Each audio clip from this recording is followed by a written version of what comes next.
How to find my PayPal account number. Hi everyone, I'm here to assist you today. Without any delay, let's jump right in. First, open PayPal app on your device. Here, make sure you're logged into your PayPal account. Then click on your profile at the top right. Click on Help. And in the search bar at the top in here, click on it and then search My Account Number. After you've searched my account number, click on what is my PayPal account number.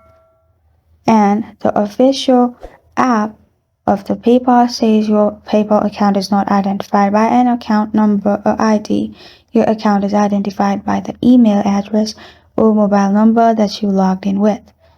So, what you can do is go back and click on Contact Info, and you will find your number and email here. And this is how to find my PayPal account number. Thank you for joining me today. If this video helps you out, please leave a like and subscribe for more. Got a question or want to suggest a topic? Comment below. Thank you for watching.